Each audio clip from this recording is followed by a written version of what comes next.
কোনো ওয়ার্ডের শুরুতে WR থাকলে W এর উচ্চারণ হবে না, যেমন WRONG রং, WRITE রাইট।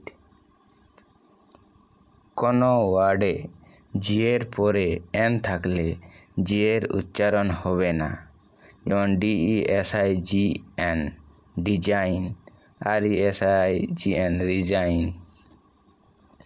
কোনো ওয়ার্ডের শেষে ACK থাকলে তার উচ্চারণ হবে এক, যেমন BLACK black, BACK back.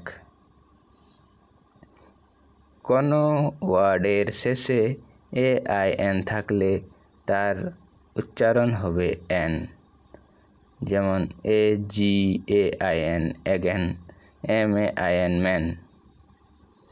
T এর পরে EN বা CH থাকলে T এর উচ্চারণ হবে না, যেমন LISTEN লিসেন, BITC